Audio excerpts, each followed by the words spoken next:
It's a Wednesday, and you know what that means. It means it's Woman Crush Wednesday, and what better way to start your Wednesday than with your two woman crushes, as well as your favorite morning show. This is Smell the Coffee, the show that brings you everything you need to know from infotainment and, I mean, just conversations and chatting up a storm in general. How are you doing today? I'm doing very well. I am excited because it's almost knockoff time. I mean, it's giving soft life. So yeah, other than that, I'm well. You're well. It's giving purple. I like the purple. Thank you. It's It's my least favorite color. Really? I hate purple. It actually looks very good on you. Nah, fam, it does not give. But like the outfit is giving, like the blazer is giving, but the color, nah, fam. Really? It's my least favorite. You don't like purple? I don't like purple. Speaking of purple, I saw a couple in court. They were wearing like some African fabric with like, you know, purple stuff on it. It was green and purple, I think. And yellow. I think I saw yellow, yeah. So they are in court because they are seeking for divorce, but now they rock up showing matching outfits. They're soulmates. They're soulmates. You know how sometimes... Is that ground for us to rule that they should stay together? No. We could be soulmates but still be toxic for each other. But we have these same outfits because we're in a relationship for so long and we started buying the same clothes. So it's only... I think it's not rocket science that they showed up in the same outfit. It could just be a mere coincidence. Yeah, it's just a mere coincidence. Because you know how it is. Because they have the same outfits. They've dated for... They've been married, actually. When you're in a relationship and you guys start buying matching outfits, and usually with Ankara fabric, these outfits are made. Like you go buy the material, take it to the tailor. The tailor makes the outfits so that you guys can coordinate and match. So I don't know, would you do matching outfits with your significant other? I would actually, that's cute. It's very cute. That's very cute. But they say that... But do you throw away the clothes once you break up? No. Don't these pieces remind you of the person? You know, that's...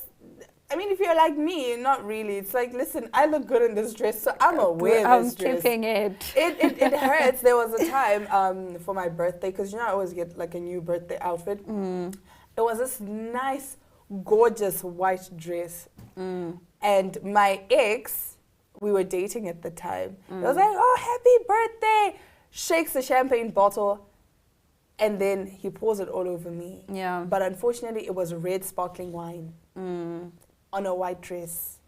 Yeah. Yeah. So it was just ruined completely. So every time I see the dress, I get angrier. You are reminded of the time. I'm reminded of the time he decided it was a great idea to pour red sparkling wine all over a white dress. So it's not the person it reminds me of. That's an unforgivable act. It is an unforgivable act. In my opinion. Like, do you know how many occasions I was going to rock this dress White. White. And it was such a cute dress. But anyway, we'll be back with more top stories right after this break.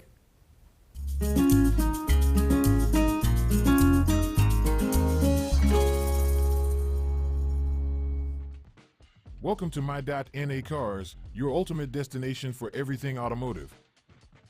I am your host, Diana Master. Teamwork makes the dream work, right? Discover the latest models, innovative technologies, and expert insights from our passionate hosts. Learn essential maintenance tips and get exclusive behind-the-scenes access to the automotive industry. Don't miss My.NA Cars on NTV every Thursday at 2100 hours. Tune in and ignite your passion for automobiles.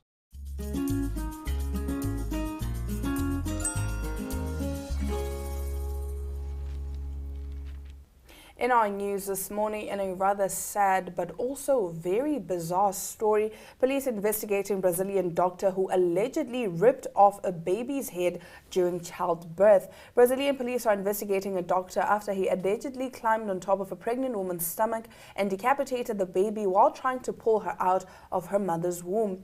The incident took place on May the 1st after Rainelli Santos, 34, was taken into hospital on April 24th, 28 weeks into her pregnancy over concerns for her high blood pressure before doctors induced labor 7 days later. During the birth, the obstetrician, who has not been named, reportedly called Victor da Silva, the girl's father, to observe when Santos gave birth to their child. According to a report by Mail Online, the father watched the birth of his baby alongside Santos's mother and said he saw his daughter blinking and moving her mouth, which he said was proof the girl was alive and well. However, in a tragic turn of events, according to the family's report to the police, the doctor climbed onto the mother's belly as she attempted to pull the girl out and ripped off the child's head, the publication said in its report. The Mirror cited Santos saying the surgeon tried to stitch her baby's head back on after decapitation during birth. Yo. Yeah. Yo. So what happened was they were going to miss this because now this woman's mom was like, no, let me see the baby, because they had dressed up the baby and they had covered up the baby. And she was like, no, I want to see the child. And then she unwrapped and opened up the child's clothes and saw that the child had close to 60 stitches around the baby's neck. Oh. Yo. Like, I don't have words. Like, I think I'm traumatized even. Like, imagine the poor family. And the mother. And the mom. That is horrific. And they even brought documents for her to sign, because in the documents they were going to say that the hospital already conducted a post-mortem and everything has been sorted and the hospital would cover the funeral costs, so that they would avoid the baby's body being taken to the police's mortuary and investigation unit. So and then the truth would come out then. So the hospital tried to cover it up. There are sneaky people everywhere. Hey? There are sneaky people.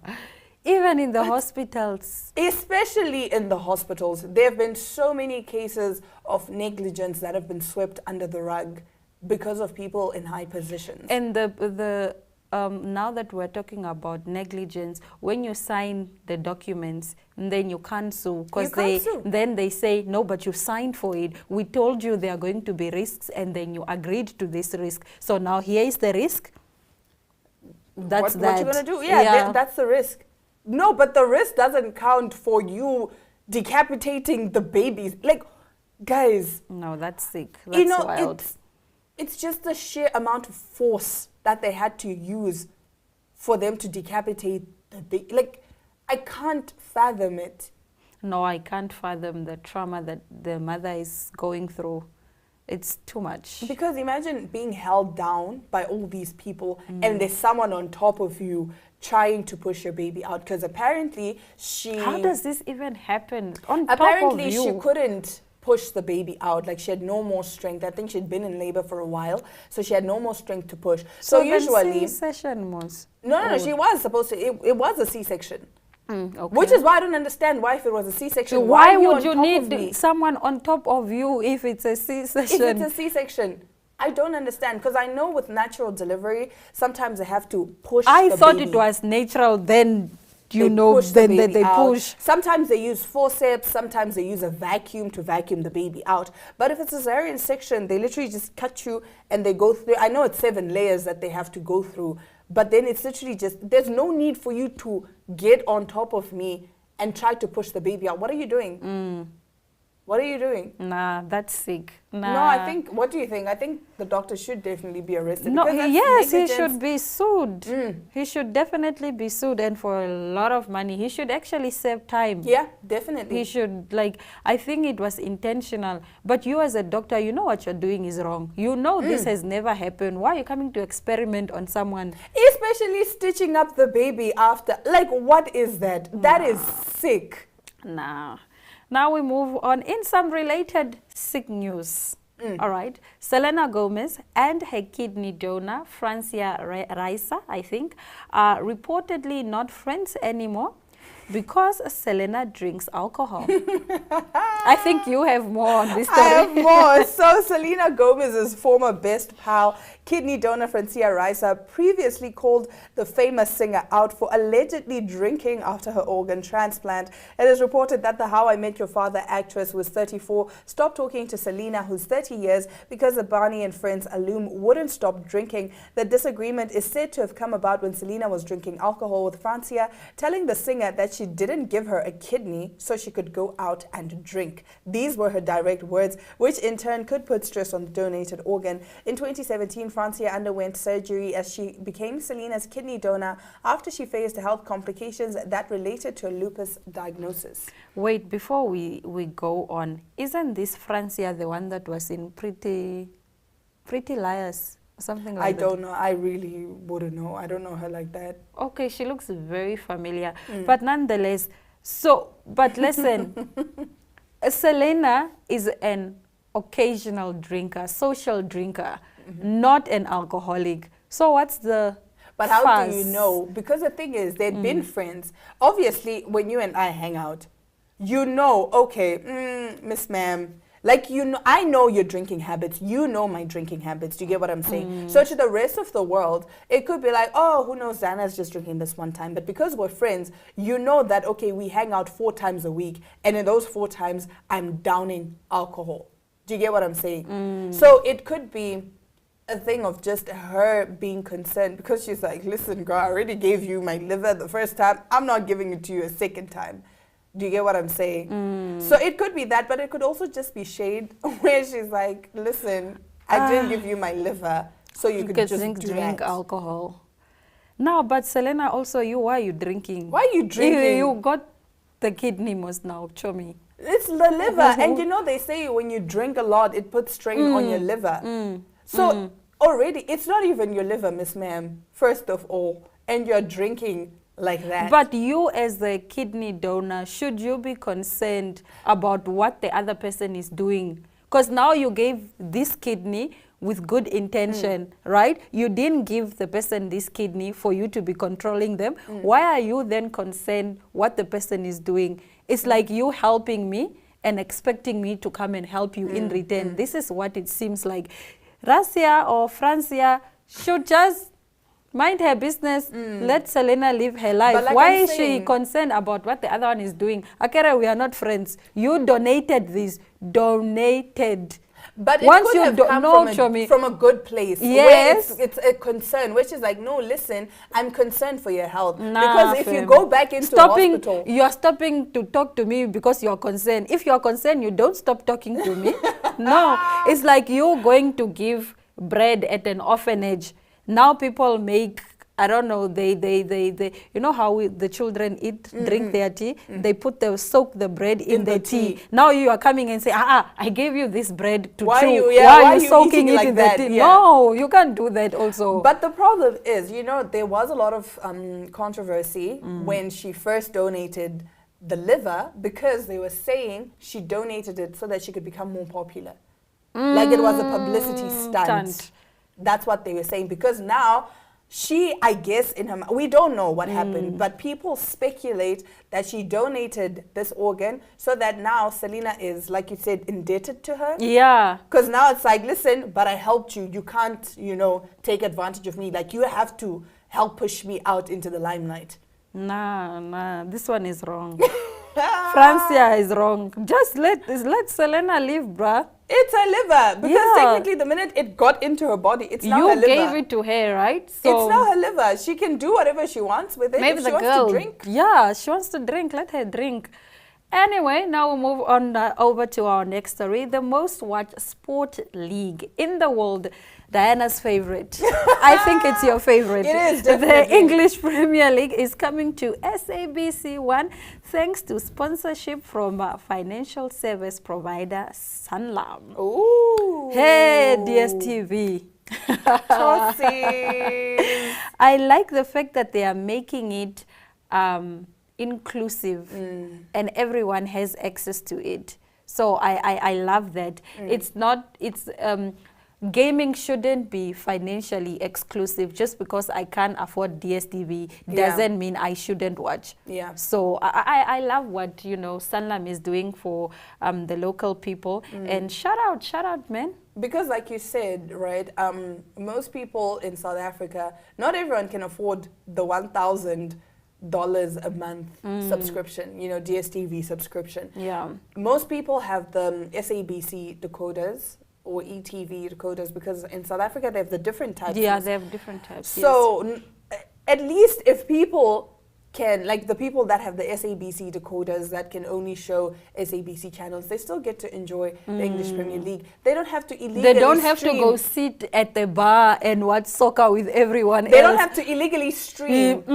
Or go to a friend's Or house. go to a friend's house. They, like, people are eating their food, it's smelling so nice. You are just there, hi guys, I came to watch soccer. People want to eat, but now you're you still come with the sitting six-pack, you have to share between the 6 people. Now you only get one, and it's now awkward because it's like, listen, I'm here at your house watching football. Yeah. But the English Premier League is highly entertaining, especially now that we're reaching the end of the season and there's that tightly contested race. Yeah. We want to see if Arsenal, or at this point, it looks like Manchester City is going to take it.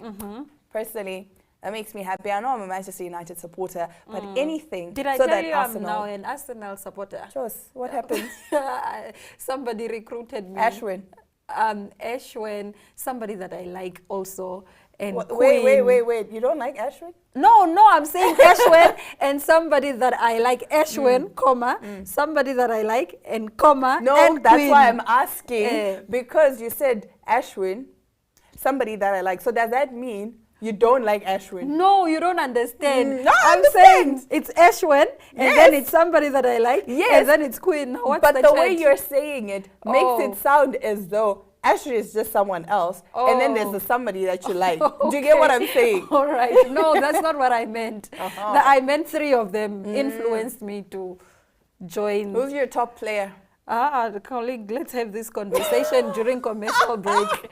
And we'll be right back. And when we come back, I might tell you who my top player is. Stay with us.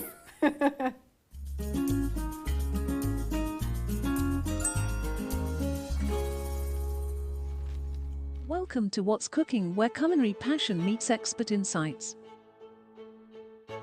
Somebody must really want to cook and want to cook good food. Immerse yourself in the bustling world of professional kitchens as top chefs create mouthwatering dishes. Join us for in-depth interviews as our host explores the experiences and expertise of our guest chefs. Don't miss out. Tune in to What's Cooking on NTV every Friday at 2100 hours and let the culinary adventure begin.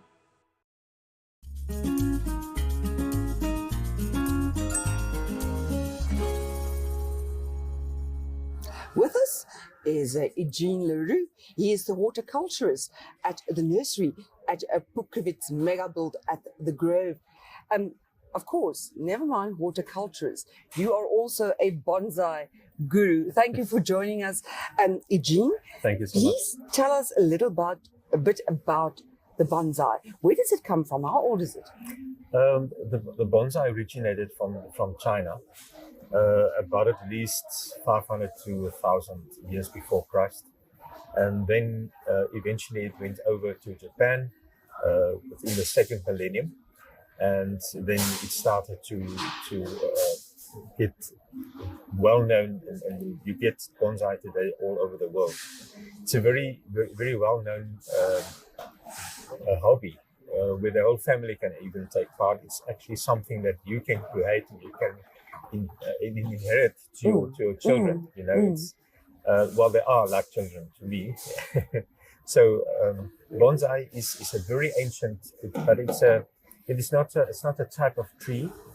The word bonsai has got 2 meanings. Bon means actually tree, and zai means tray.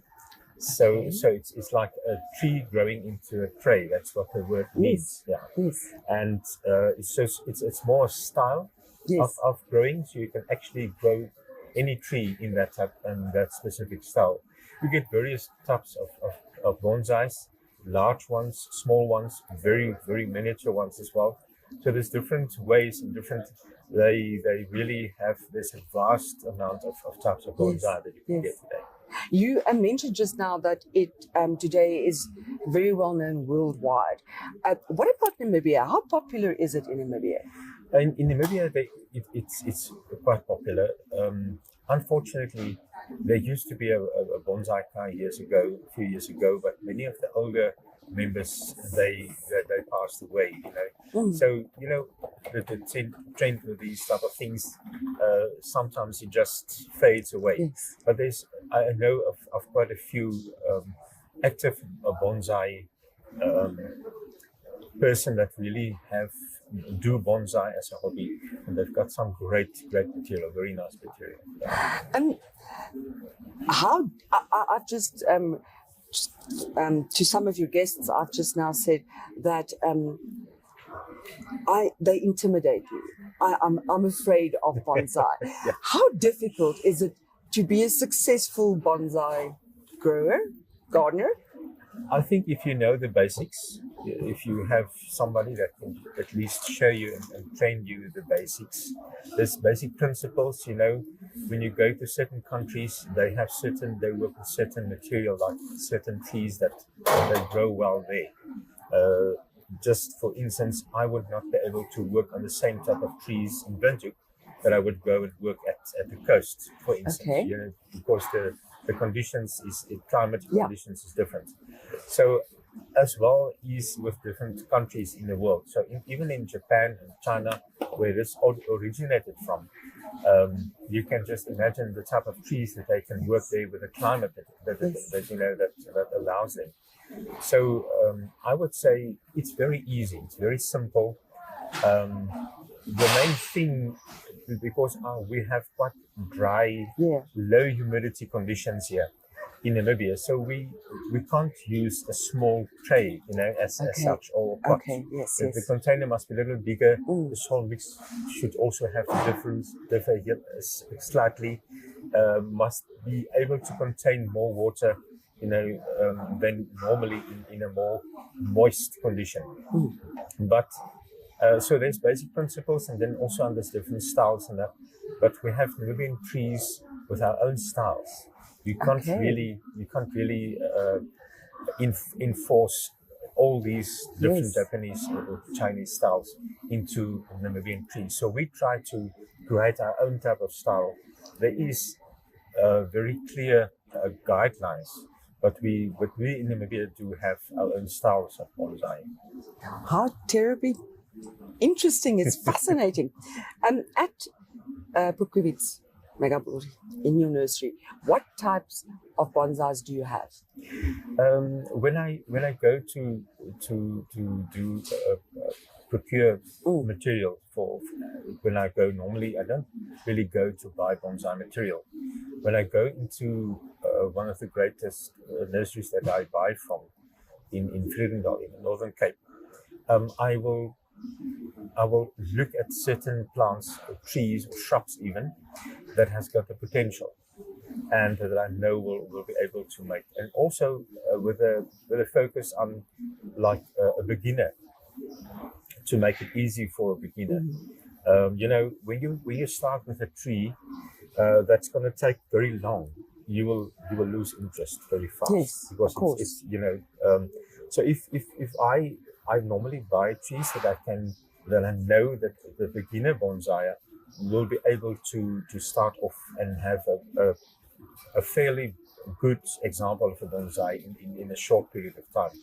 So I look at that point, and then I will go and select by hand, take out bonsais, and the guy that I buy from now, he knows now, so he makes sure that he's got some bonsai material that he prepares for me to a certain extent, and then I can go and select from that out. But normally it is like ficus trees, buxus, which is very easy. Some of the rus or the cercias, vitellias or the acacias. So there's quite a big variety of trees that one can use.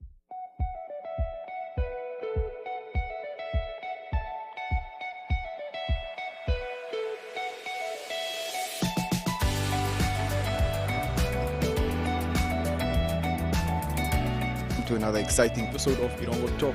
Jou let lees die weer en vertel ook vir julle waar die vis heel moontlik gaan byt.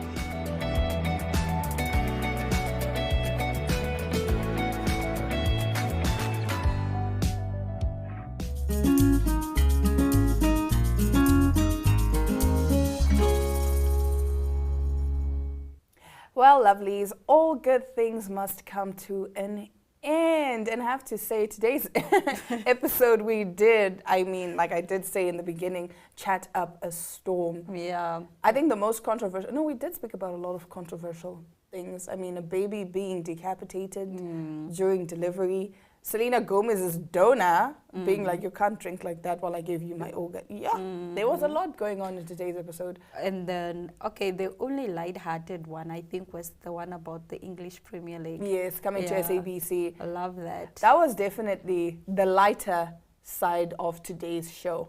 What was your favorite story that we covered today? I wouldn't say favorite. Or which shocked you the most? Which is more interesting, was more interesting? Definitely the decapitation of the baby. Yeah. Because I still can't wrap my head around how that happened. Like that to me, I think the thing with me is I'm a very graphic person, so I like to see Go on YouTube. what happened. I Maybe. don't think they'll show it. Perhaps they'll show something on the news because it's a big story. It is a big And they story. always have visuals, like maybe on CNN. With the baby's face blurred out. Yeah, with the babies. Because I'm a very, some would say gruesome, Yeah. but I like to see that stuff. But anyway, that is it for today's episode of Smell the Coffee. Thank you so much for joining me, Diana Master, alongside Aina Riza Quayo, and we will be back tomorrow, same time, same place. On that note, it's all our love, all our light, and adios.